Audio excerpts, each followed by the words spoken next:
The Panthers ran 57 plays yesterday on offense. 57 offensive plays. It's not very many.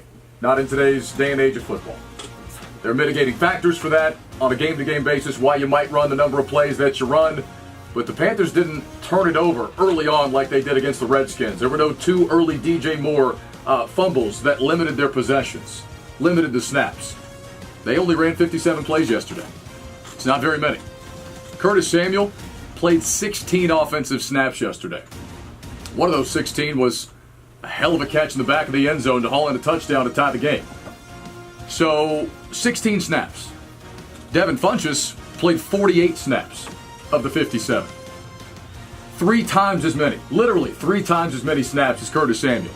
DJ Moore played 45 snaps. Deservedly, I might add. DJ Moore had a hell of a day. But 45 snaps to 16 for Curtis Samuel.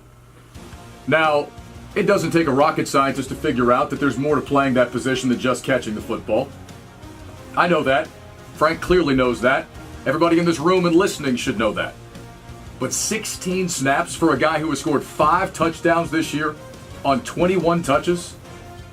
Think about that. 5 touchdowns, 21 touches. Michael Thomas, I saw Josh Parcell make this point earlier on Twitter. Michael Thomas, for the Saints, one of the better wide receivers in this league, 8 touchdowns on 82 touches this year. To kind of put that into perspective, he's really the only weapon they've got out wide in New Orleans. 8 touchdowns on 82 touches. But Curtis Samuel on 21 scored 5. Only 16 offensive snaps on the field yesterday. Frank, to me, that is unacceptable.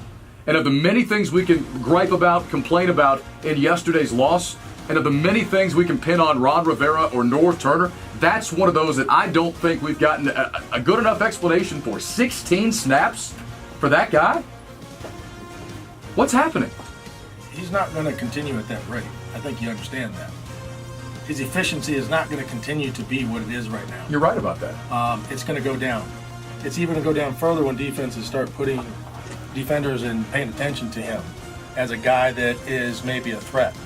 There are specific times when you touch the ball. So if Christian McCaffrey touched the ball 5 out of 5 times, but they're on the 1 yard line, does that count?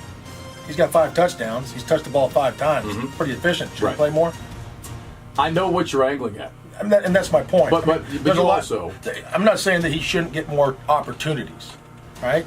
But if you give somebody more opportunities, it means you're taking away from somebody else. And Funchess right now seems to be that guy. I don't know if Ron is ready to give up on Funchess yet.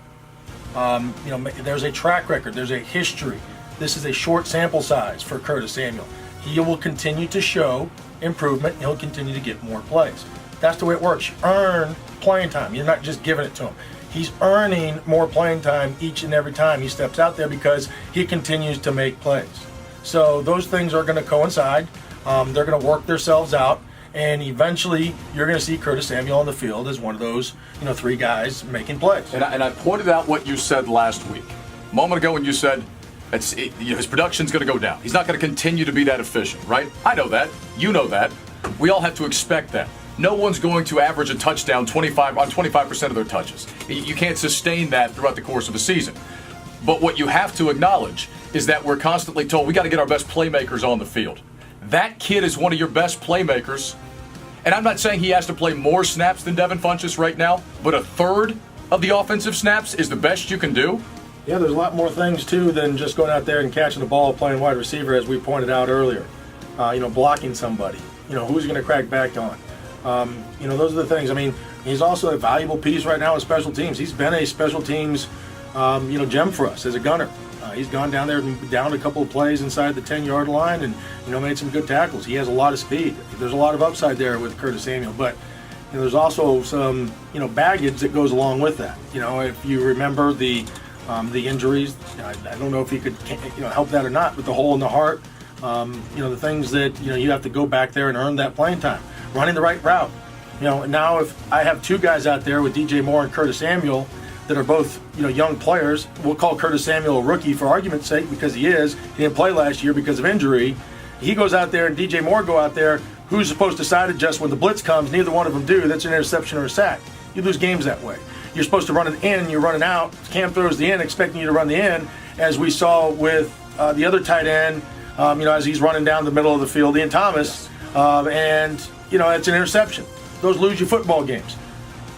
Trust is something that is earned. It takes time.